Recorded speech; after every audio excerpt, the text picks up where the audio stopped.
Le thème de ce soir, l'immunité.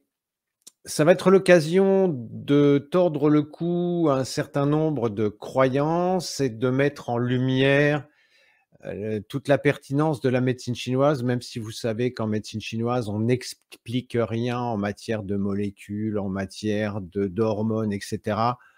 On sait ce qu'il faut faire si, vous avez un mal de tête. Je sais quelle plante utiliser, quel point d'acupuncture utiliser, mais je ne sais pas ce qui se passe. Ça, c'est le principe de la médecine chinoise. On sait observer, on sait quoi faire, mais on n'explique rien. On relit, mais on n'explique rien. Or, dans la médecine et dans la science moderne, on essaie d'expliquer et vous allez voir que c'est pas aussi simple que ça en a l'air.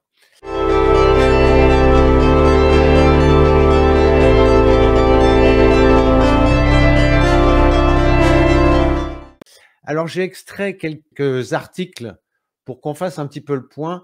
Donc en biologie, l'immunité fait référence à la capacité qu'a le corps de se défendre, donc de se défendre contre des substances menaçantes pour son fonctionnement ou sa survie.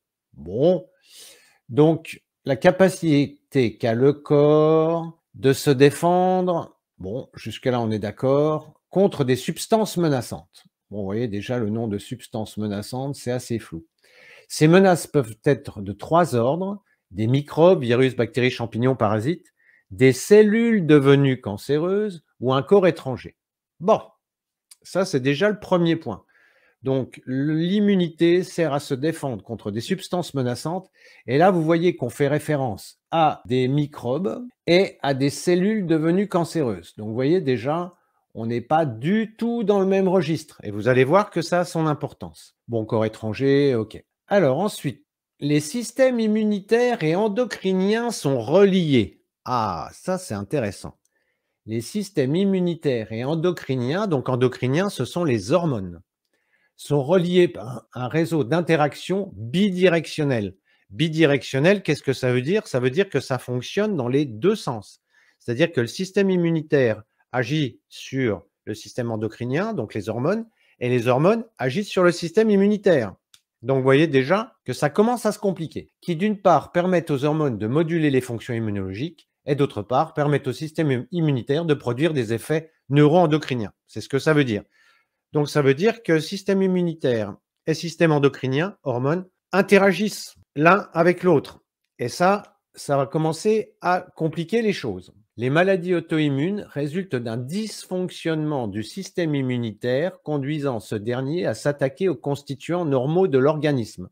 C'est par exemple le cas dans le diabète de type 1, la sclérose en plaques ou encore la polyarthrite rhumatoïde. Donc là, dans les maladies auto-immunes, le corps se bat contre lui-même. Donc, il y a déjà quelque chose qui tourne pas rond. Alors, le clou du spectacle, et je vais faire la synthèse après, hein. Écoutez ça. L'origine des maladies auto-immunes reste mal connue. Une association de plusieurs facteurs environnementaux, hormonaux, génétiques, médicamenteux, infectieux et psychologiques est fort probable.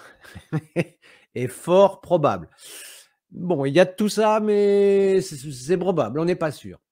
La responsabilité respective de chaque facteur dans la survenue d'une maladie auto-immune n'est pas connue, n'est pas connue et va dépendre du type de maladie auto-immune sous-jacente. On parle de maladie d'origine factorielle. Qu'est-ce que ça veut dire? Ça veut dire que ça soit en matière d'immunité, en matière de maladie auto-immune, on n'y comprend rien. Si vous n'en êtes pas convaincu, je vous rappelle que le rhume, c'est quand même un problème qui pourrit la vie de je ne sais pas combien de gens depuis je ne sais pas combien d'années et on n'a toujours rien pour soigner un rhume. Donc si on comprenait quelque chose au système immunitaire, est-ce que vous ne pensez pas qu'on pourrait faire quelque chose pour une simple maladie qu'est le rhume? Bien. Si vous avez, suivi les événements, ces 2-3 dernières années, vous avez vu aussi qu'on a tenté, je dirais, des expériences avec, l'injection qu'on nous a proposée et on a vu que ça ne servait à rien.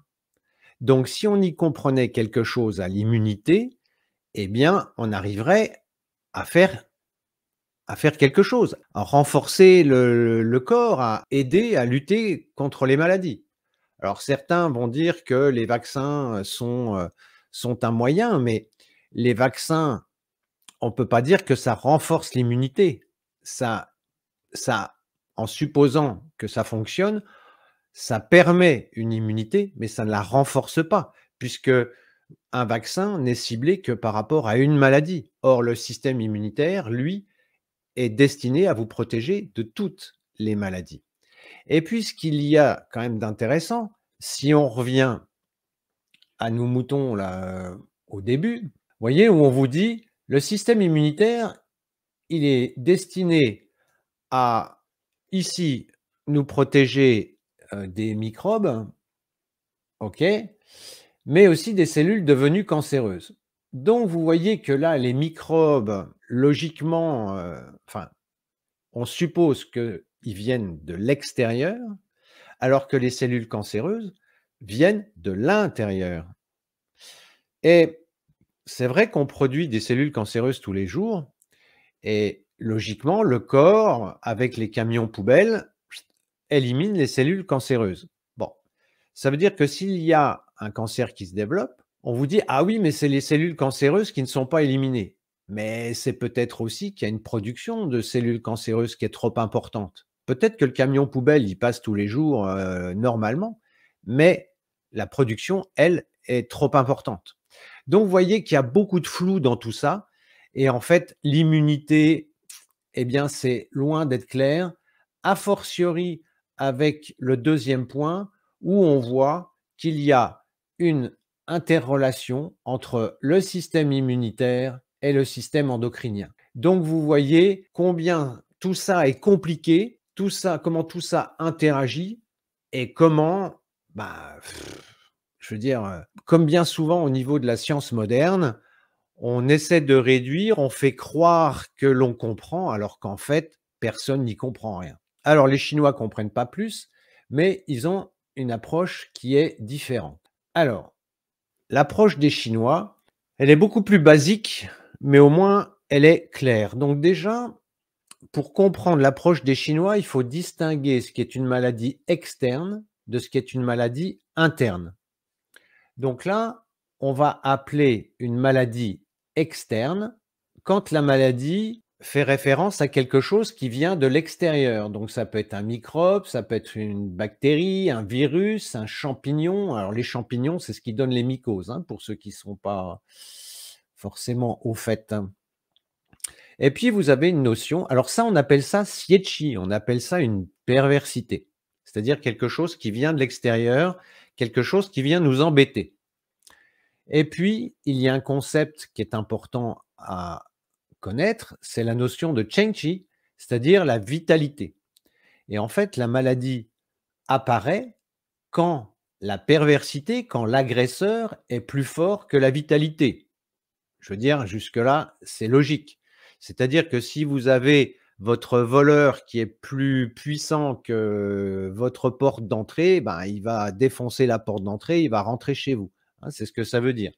Donc tant que Cheng-Chi est forte, tant que la vitalité est forte, on peut résister aux maladies. Donc déjà là, c'est un concept qui est déjà intéressant parce que ça veut dire que si on veut résister aux maladies externes, eh bien, il est important de préserver Cheng-Chi.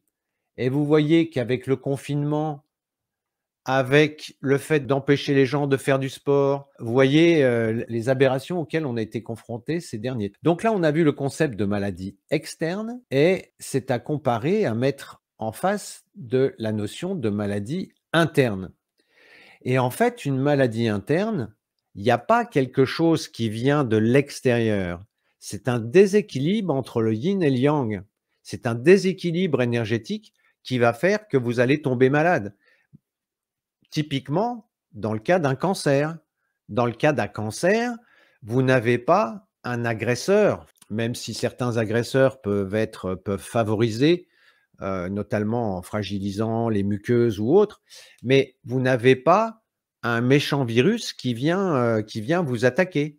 C'est le déséquilibre entre les énergies qui va provoquer le cancer et c'est ce que je vous disais les fois précédentes, c'est qu'à un moment donné, ce déséquilibre va faire que le terrain va vriller, mais en fait, on ne sait pas pourquoi. On ne sait pas pourquoi.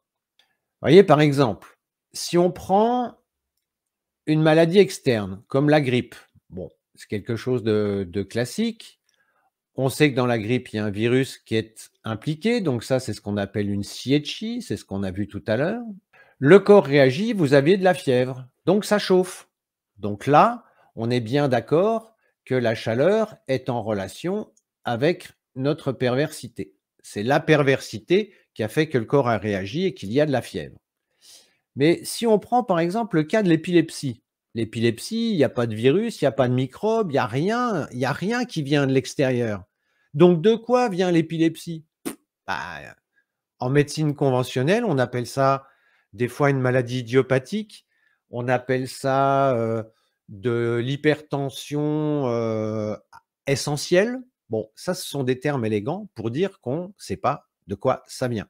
Ou alors, on noie le poisson, comme par exemple avec la fibromyalgie, où on va définir un syndrome, c'est-à-dire un ensemble de symptômes, et puis on dit voilà, si vous avez tant de symptômes dans la liste, vous avez une fibromyalgie. Bah oui, mais c'est quoi? On ne sait pas. Et ça serait comment? Ah ben, on ne sait pas. Voyez? Et si vous vous amusez à regarder dans la littérature, je vous invite vraiment à aller sur le net et voir quelle est l'origine des maladies. Bah, quand on est sur des maladies externes, la médecine, moderne a à peu près les idées claires, mais sur toutes les maladies internes, on ne sait pas de quoi ça vient. On va vous dire: «Ah bah oui, ça a vrillé». Alors à certains moments, on va vous donner des explications comme avec, l'Helicobacter pylori pour, les ulcères ou autres. On vous dit: «Ah bah oui, il y a un développement de bactéries». Mais non, c'est parce que le terrain est chaud qu'il y a une prolifération bactérienne. Mais c'est pas la cause. Sauf que la médecine moderne, elle définit ça comme étant une cause. Vous voyez les erreurs qui peuvent être faites. Donc dans l'épilepsie, si j'en reviens à mes moutons, dans l'épilepsie, vous avez un excès de yang au niveau du bois, ça on l'a vu lorsqu'on a, fait l'épilepsie. Le corps va être chaud, la tête va être chaude, vous voyez que ça chauffe et vous voyez que en fait, la chaleur est en relation avec l'excès de yang du bois, mais pas avec quelque chose d'externe. Ce qui veut donc dire que quand ça chauffe au niveau de l'épilepsie ou d'autres maladies, hein, il y en a plein, quand ça chauffe au niveau de l'épilepsie, eh bien, c'est parce que les énergies yin et yang sont déséquilibrées, mais pas parce qu'il y a un agent extérieur. Donc, vous voyez déjà là, ça permet de faire un petit peu le tri. Alors, je vais vous parler du système immunitaire selon la médecine chinoise pour que vous compreniez un petit peu le principe. En médecine chinoise, on définit 6 couches. Alors, il faut savoir que dans les médecins en Chine, dans la Chine ancienne, il y avait la Chine du Nord où il faisait froid et la Chine du Sud où il faisait chaud. Et les médecins du Nord ont développé un outil, c'est celui que je vous présente là, et les médecins du Sud ont développé un autre outil. Donc, suivant le type de maladie, on utilise un outil ou un autre. Moi, j'ai choisi celui-là parce que c'est le plus simple. Et puis, ça permet de bien comprendre. Donc, qu'est-ce que ça veut dire? Ce que vous avez surtout à retenir ici, c'est qu'en fait, il y a 6 couches au niveau du système immunitaire. Donc ça, c'est déjà hyper important. J'ai mis le nom chinois pour ceux qui sont un petit peu plus avancés, voilà. Là, j'ai mis le méridien pour ceux qui sont un petit peu plus avancés. Et surtout, ici, ce qui nous intéresse, c'est l'organe. Alors, qu'est-ce qui se passe? Qu'est-ce qui se passe? On parlait par exemple d'une grippe. Eh bien, si vous avez une grippe, donc une maladie externe, eh bien, c'est la première couche qui est concernée. Vous voyez que l'organe, c'est le poumon, donc vous allez avoir le nez qui coule, vous allez avoir des éternuements, des maux de tête, des courbatures. Donc ça, c'est le premier niveau. 2 solutions. Soit votre corps réagit suffisamment, votre système immunitaire est suffisamment puissant et à ce moment-là, eh bien, la perversité s'en va, c'est-à-dire que la perversité qui est rentrée, elle ressort. Alors là, je vous parle en chinois, hein. On dit que la grippe, c'est du vent-chaleur, c'est-à-dire qu'il y a eu une perversité qui est rentrée, on fait transpirer, ça la fait ressortir. Donc soit la perversité ressort et c'est la guérison, soit elle descend dans l'interne et après, tous les coups sont permis. Et par exemple, un cas de figure assez classique, c'est que la perversité descend directement dans la 3e couche. Et là, ça touche le foie. C'est le bois qui est concerné. Qu'est-ce que ça veut dire? Ça veut dire qu'il va y avoir des douleurs oculaires, qu'il va y avoir des alternances de froid et de chaud, qu'il va y avoir des douleurs à la gorge, des vertiges, donc tout un tas de signes de foie. Et là, vous voyez que ce n'est plus le poumon qui est concerné, c'est le foie. Ce que vous avez à comprendre aussi, c'est que à chaque couche du système immunitaire correspond un mode de traitement qui est différent. C'est-à-dire que là, vous allez utiliser un certain type de plante et là, vous allez utiliser d'autres types de plantes. Et c'est ce qui s'est passé en particulier pour le coco. Normalement, dans une grippe, la première couche, entre le moment où le vent en chaleur pénètre, les signes se manifestent au bout de quelques jours. La guérison, logiquement, elle est à peu près au bout d'une semaine et tout se passe bien. Parfois, quand vraiment le foie est déséquilibré, si vous avez vraiment un foie qui est bloqué, vous voyez, ça, j'en parle souvent, donc c'est quelque chose qui arrive souvent. Eh bien, si vous avez un foie qui est bloqué, le processus de guérison ne se fait pas, c'est-à-dire que la perversité ne ressort pas et la grippe évolue dans l'interne. Et là, dans le cas d'une grippe, ça peut prendre plusieurs semaines, ça peut prendre parfois même des mois. C'est-à-dire qu'on n'est pas bien, on sent que ça tourne pas rond, on est fatigué et puis petit à petit, la maladie progresse jusqu'au moment où vraiment c'est la 3e couche qui commence à réagir. Et là, on va plus du tout utiliser les mêmes plantes, ni même les mêmes points d'acupuncture. Mais là, vous voyez que dans la grippe, ce que je viens de vous dire, c'est que ça met plusieurs semaines, on va dire, ça peut même mettre 1 mois, 2 mois. Et ce qui a fait la spécificité du coco, c'est qu'en fait, ça touchait la première couche et en 1 jour ou 2, paf, ça touchait la 2e couche. Alors vous voyez que plus le foie était bloqué et plus les gens étaient malades et vous comprenez aussi pourquoi, les 2 couches étant touchées, pourquoi c'était compliqué à traiter et pourquoi, en médecine moderne, ils n'y comprenaient rien. Et ça, c'est quelque chose que la médecine chinoise décrit depuis des millénaires. Le grand livre sur ces maladies, c'est le Shangran-Lun, hein, ça date du XVIIe siècle. Mais tout est parfaitement répertorié dans la littérature chinoise. Donc vous voyez que par rapport au coco, il y avait pas grand-chose d'exotique. Alors après, vous voyez aussi que suivant le niveau de vitalité, la rate était touchée, donc il pouvait y avoir aussi la 4e couche qui était touchée, d'où la diarrhée. Voyez? Donc si vous aviez 3 couches qui étaient touchées, vous comprenez que vous avez 3 modes de traitement à mettre en œuvre et vous comprenez pourquoi c'était compliqué. Et que si vous n'utilisez pas le bon mode de traitement, ça ne fonctionne pas. Donc pour qu'une maladie externe puisse apparaître, il est nécessaire que la vitalité soit déficiente et donc que les organes soient en état de déséquilibre. Eh bien, c'est la même chose au niveau des maladies auto-immunes ou du cancer, où on vous dit: «C'est un problème de système immunitaire». Oui, d'accord, mais vous voyez que suivant le type de cancer et suivant le type de problématique, vous avez 6 couches qui peuvent être touchées. Ce qui veut dire que quand on veut traiter une maladie auto-immune ou un cancer et qu'on me dit: «Ah, il faut traiter l'immunité, il faut renforcer l'immunité». Bah oui, mais ça n'a pas de sens parce que c'est quelle couche de l'immunité qu'il faut harmoniser? Voyez? Alors ce qu'on essaie de vous faire croire et c'est ce que je veux vous montrer, ici, je vais vous montrer ce que j'ai trouvé dans un article de blog, donc je dirai pas d'où ça vient. En médecine traditionnelle chinoise, l'immunité fait partie de l'élément métal lié à saison tonale, donc c'est en ce moment qu'il faut s'en occuper avant les attaques virales et microbiennes de l'hiver. Dans cet élément métal, on retrouve le poumon. Vous voyez, donc ça veut dire que dans cet article, les gens associent l'immunité au poumon. Ben non, parce que là, on parle des maladies externes. Or, si je prends ce qu'on a vu là, l'immunité, elle ne fait pas référence au poumon. C'est la première couche de l'immunité qui fait référence au poumon. Vous voyez le truc? Alors après, si on reprend ce qui est écrit, il y a de nombreux facteurs qui peuvent influer sur l'immunité, mais le plus important est l'alimentation. Bah, c'est ça, je me suis déjà, exprimé là-dessus. Pour moi, c'est pas l'alimentation, même si c'est un facteur qui a son importance.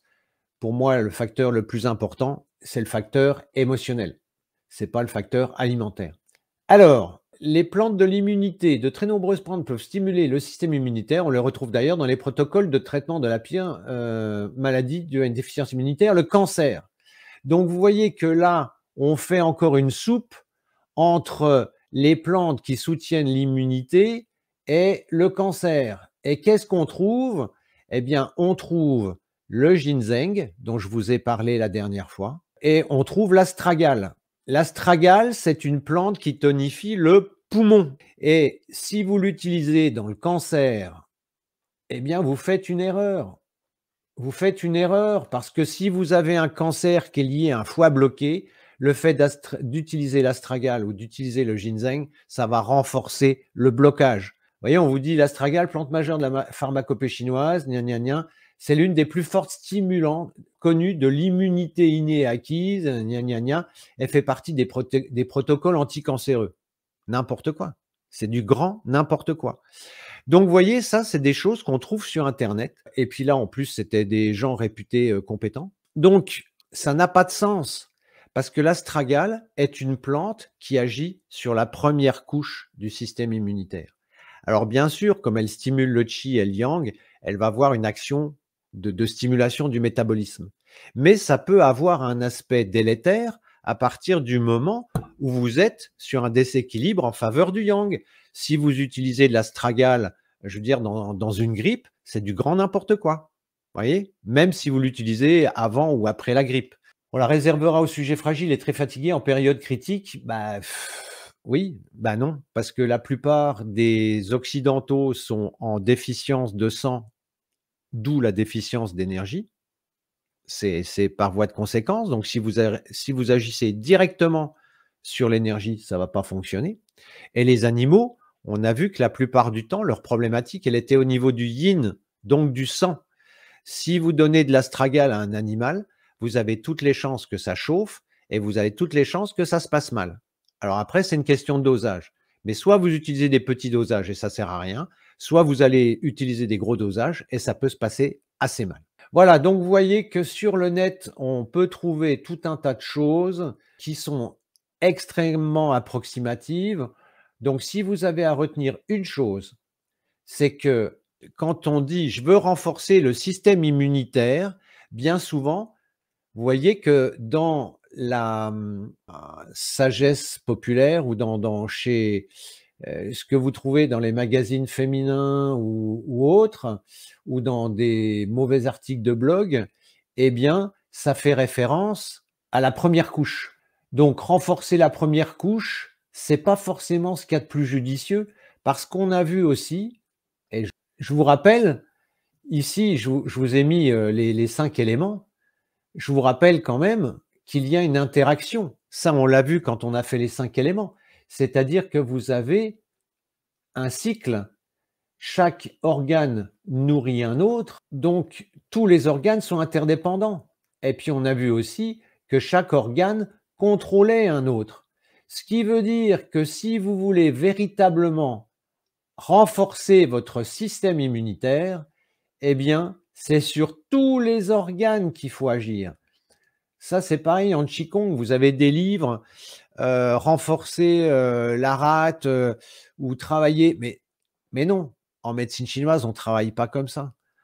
En médecine chinoise, on a une vision globale. Donc si vous voulez avoir une action intéressante sur le système immunitaire, eh bien, il est nécessaire d'avoir une action sur tous les organes et donc ça revient à équilibrer le yin, le yang, ça revient à débloquer le foie, ça revient à éventuellement stimuler la rate. Mais vous voyez que ce que je veux vous montrer, c'est que quand on vous parle de système immunitaire, on fait une vieille soupe entre les maladies internes et les maladies externes et on vous parle de la première couche parce qu'il y a des publications, comme quoi l'astragale renforce le système immunitaire. Ouais, mais non, ça marche pas comme ça. Enfin, c'est donc quand on me dit: «Moi, je veux renforcer mon système immunitaire», moi, la réponse que je donne, c'est: «Équilibrons tous les organes». Alors bien sûr, il y en a toujours un qui est plus ou moins déséquilibré que les autres. Mais vous voyez, chez l'occidental moyen, qui a le foie bloqué parce qu'il est ronchon et puis parce que la réforme des retraites et je sais pas quoi, et puis l'inflation et compagnie, bon, alors il a peur pour sa retraite, donc les reins sont sollicités. Et puis, comme il se fait du mauvais sang, bah, la rate va pas bien. Et puis comme il rumine, il rumine, il rumine, il rumine, eh bien le cœur va pas bien non plus et à force, bah, il devient triste et puis avec un peu de chance, il va faire un ulcère d'estomac. Donc vous voyez que, en fait, d'un point de vue émotionnel, si vous ne faites pas attention à l'équilibre global des organes, vous n'arriverez pas à renforcer votre système immunitaire parce qu'il y aura toujours une faille dans le système. Donc, raisonnez global et tout ce que vous entendez sur le système immunitaire, renforcer le système immunitaire, ça n'a pas vraiment de sens, a fortiori quand le foie est bloqué. Parce que quand le foie est bloqué, eh bien, si vous tonifiez l'énergie pour renforcer ce qu'on appelle Wei Qi, puisque ici, ça fait référence à Wei Qi, l'énergie de défense. Si vous avez un foie qui est bloqué, à partir du moment où vous allez tonifier le Qi, vous allez renforcer le blocage de foie et le remède va être pire que le mal. Alors, pourriez-vous expliquer pourquoi c'est l'organe poumon associé au premier niveau énergétique Taiyang? Ah, en fait, vous avez 2 énergies, principales dans le corps. Vous avez Wei Qi qui est l'énergie de défense et vous avez Ying Qi qui est l'énergie nourricière. Et l'énergie et Wei Qi est en relation avec le poumon. Donc dans une atteinte externe, la première couche et l'énergie qui est principalement concernée, dans une atteinte externe, c'est Wei Qi. Voilà. Ensuite, quel est l'intérêt de faire cette explication de texte? Bon, alors visiblement, ça veut dire que j'ai échoué dans mon explication. L'intérêt, c'est que nous, en tant que praticiens ou chez Animotao, nous sommes régulièrement sollicités par des clients qui veulent renforcer le système immunitaire de leur animal ou leur propre système immunitaire. Et tel que je vous l'ai montré à travers quelques extraits d'articles, bien souvent, on vous dit que pour renforcer le système immunitaire, il faut utiliser par exemple l'astragale ou du ginseng qui ont une action sur le qi. Et je viens de vous montrer que le système immunitaire, c'est quelque chose d'extrêmement compliqué. C'est tellement compliqué qu'en médecine moderne, on n'y comprend rien. En médecine chinoise, on n'explique rien, mais on décrit. On décrit les 6 couches et on peut savoir en fonction de la faille au niveau des organes, on saura quelle est la composante du système immunitaire qui va être touchée. Donc on saura à quoi l'individu ou l'animal sera le plus sensible. Les gens qui ont un foie particulièrement bloqué seront particulièrement touchés en cas de coco, par exemple. Ça, on le sait.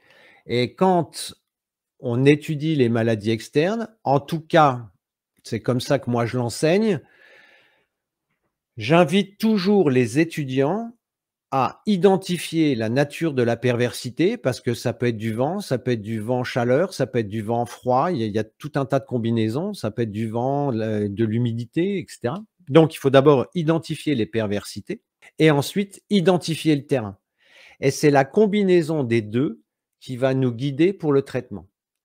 Donc j'en reviens à mes moutons, c'est-à-dire que quand vous lisez dans des magazines féminins que pour renforcer le système immunitaire, il faut utiliser de l'astragale, c'est une grosse bêtise.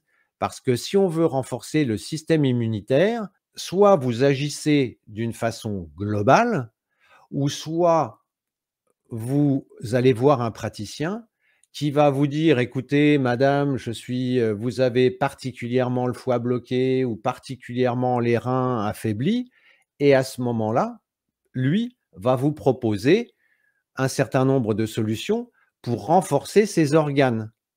Mais si la personne vient voir ce praticien en lui disant: «Je veux renforcer mon système immunitaire», il ne va pas agir sur le poumon, il va agir sur le foie et sur les reins.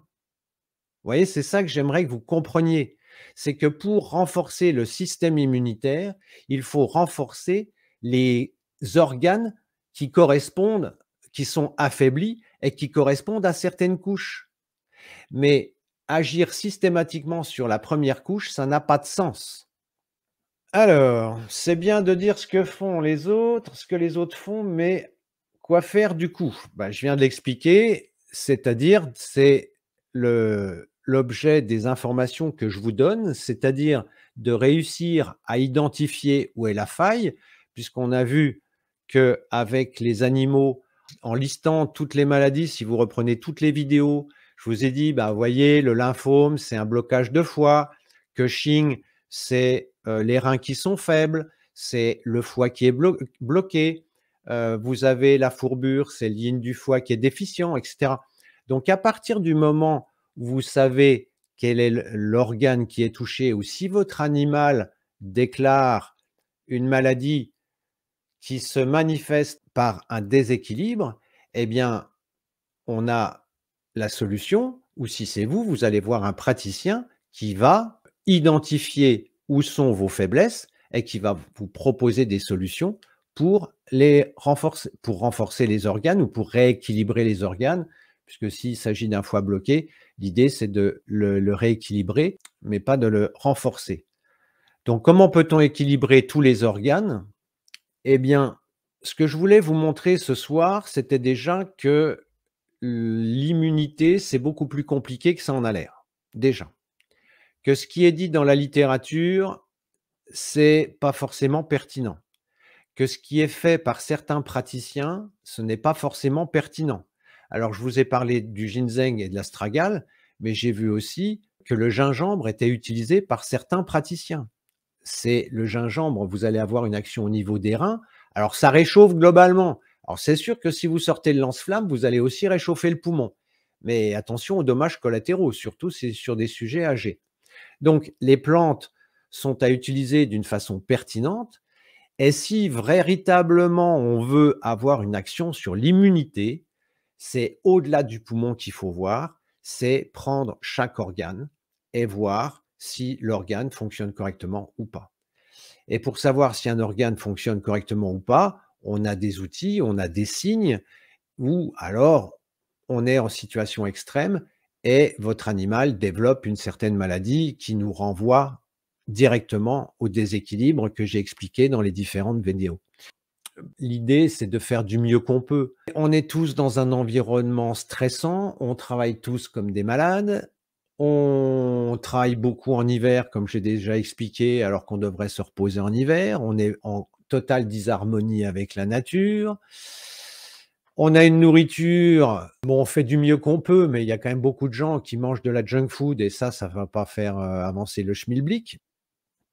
Vous voyez, il y a beaucoup de raisons pour lesquelles on va se rapprocher, on essaie de faire du mieux qu'on peut, mais il faut avoir des objectifs modestes et on peut pas se dire, «Je vais équilibrer tout et puis je vais résister à toutes les maladies et je vais vivre, 150 ans», quoi. Bon, faut faire aussi avec, les facteurs environnementaux, avec les facteurs, héréditaires, ça je l'ai déjà expliqué. Il faut faire aussi, et avec surtout la vie émotionnelle et c'est pour ça que je vous parle de l'instant sagesse. Alors, du coup, on fait comment pour nos animaux pour optimiser leur immunité? Si vous reprenez ce que j'ai expliqué régulièrement en termes de statistiques, je vous ai expliqué que l'animal, il était en mode peur parce que c'est son système de défense. C'est comme ça qu'il, sauve sa vie en fuyant. Donc il faut qu'il ait son système qui soit activé. Donc ça veut dire que l'animal va particulièrement solliciter le yin d'airain. Donc ça veut dire que la grosse faille des animaux, elle est sur le yin d'airain. Bien. À partir de ce moment-là, vous avez vu dans les différentes maladies que j'ai pu vous expliquer qu'il y avait beaucoup de problèmes, que ça soit Cushing, que ça soit la fourbure, que ça soit certains problèmes dermato, que vous avez l'insuffisance cardiaque, l'insuffisance rénale, enfin tout ce qui chauffe. Voilà, c'est en relation avec les reins. Et on avait vu, donc, je vous ai dit, les reins, c'est en relation avec la peur, on est d'accord. Et c'est pour ça que j'avais insisté sur l'importance du maître et du fait d'avoir un côté rassurant par rapport à l'animal. Ensuite, le yin des reins, à partir du yin des reins, on l'a vu quand je vous ai parlé des liquides, à partir du yin des reins, on produit du sang. Et à partir du sang, on va favoriser l'énergie. Donc, si on nourrit le yin des reins, on va avoir une action sur la rate au niveau du sang et on va avoir une action au niveau du qi. Et si on agit sur la rate, on va avoir une action au niveau du poumon. Vous voyez, donc par effet domino, ploup, ploup, ploup, c'est beaucoup plus facile chez les animaux parce que la plupart des animaux, à partir du moment où on remonte le yin, on a quand même, on va dire, selon la loi de Pareto, 80% de chances d'avoir une amélioration. Donc, pour répondre à votre question, du coup, on fait comment pour nos animaux pour optimiser leur immunité? Eh bien, c'est ce que j'ai préconisé régulièrement en proposant du Tao Yin, c'est-à-dire qu'en nourrissant le yin et le sang et en éliminant les déchets avec le Tao Yin, eh bien, on a déjà une action très, très intéressante. Mais ce que je veux vous faire comprendre, c'est qu'on a beaucoup de clients qui viennent en disant: «Je veux optimiser, je veux renforcer l'immunité de mon animal» et eux, quelque part, s'attendent à ce qu'on leur propose un produit pour tonifier le poumon et je viens de vous expliquer que si vous voulez renforcer l'immunité de votre animal, ce qui est optimal, c'est d'avoir une action sur les reins et en l'occurrence avec le Tao Yin. Donc pour faire simple et à l'emporte-pièce, parce qu'après, c'est l'intérêt de consulter un praticien qui a cette approche-là, puisque Nathalie travaille en médecine chinoise, on a pas mal de vétos avec qui on est en relation et qui travaillent en médecine chinoise. Eh bien, vous allez voir, si vous avez la possibilité, c'est d'aller voir un praticien qui, lui, pourra vous faire un diagnostic aux petits oignons, OK?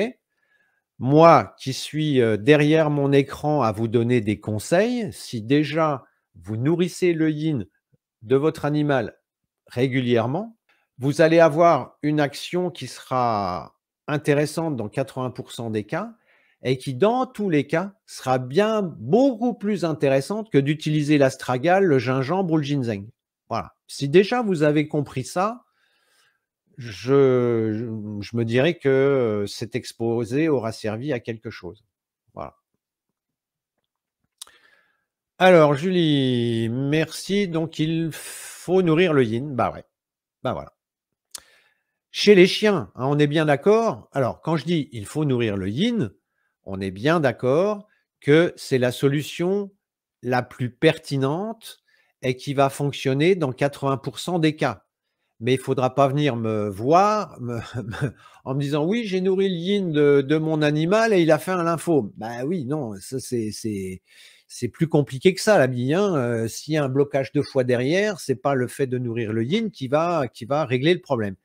Mais en nourrissant le yin, donc le sang, donc le qi, on est déjà dans quelque chose de très, très intéressant. Voilà ce que je sais plus si j'oublie des choses. Hop. Et bien évidemment, ce qui va venir, blesser l'immunité et donc les défenses et en particulier Wei Qi, vous avez tous les anti, hein, les anti-inflammatoires, antihistaminiques, antihypertenseurs, antidémangeaisons, tout ce qui vient ralentir le métabolisme va avoir un effet délétère sur l'immunité. Donc, pensez aussi que tout ce que vous donnez à manger à votre chien ou tout ce que vous donnez par voie orale, à savoir les médicaments, on a parlé de plantes, mais attention aux médicaments chimiques qui, eux, ont vraiment une action délétère sur l'immunité et en particulier sur la première couche. Voilà. Alors, pour débloquer le foie chez le chien. Alors, pour débloquer le foie chez le chien, l'idéal, c'est qu'il ne se bloque pas. Donc, lui proposer un environnement le plus stable possible et le plus sécurisant possible. Et ensuite, si le foie vient à être bloqué, de chez vous, le massage, ça peut être quelque chose d'extrêmement intéressant, par exemple. Donc ça, vous pourrez voir avec Christine, qui est spécialiste dans ce domaine plus que moi. Donc, vous avez le massage qui est très intéressant. Vous avez toutes les papouilles, tout ce qui va venir détendre va être intéressant. Après, quand c'est des animaux qui ont été abandonnés, qui ont été maltraités, des chevaux de course, vous voyez, là, ça reste plus compliqué et suivant le niveau de blocage, il faut parfois utiliser des produits, enfin des plantes. Je veux dire, avec les plantes, vous allez avoir une action beaucoup plus puissante ou si vous avez un acupuncteur sous la main, vous pouvez aller voir un acupuncteur. Hein, c'est tout à fait possible. Si c'est un petit blocage, massage peut suffire. Bon, vous avez le shiatsu aussi qui peut être intéressant parce que là, on combine les deux. Et puis, si vous avez un blocage qui est beaucoup plus important, je pense notamment dans le syndrome de Cushing, et puis suivant aussi la vie émotionnelle du chien, à ce moment-là, il faudra utiliser des aiguilles. Et puis, la technique la plus puissante, ce sont les plantes. Voilà ce que je voulais vous dire ce soir concernant l'immunité. Et pour finir, merci de mettre un pouce en l'air et de vous abonner, c'est ce qui nous aide le plus à promouvoir la chaîne. Merci et à très bientôt pour une nouvelle vidéo.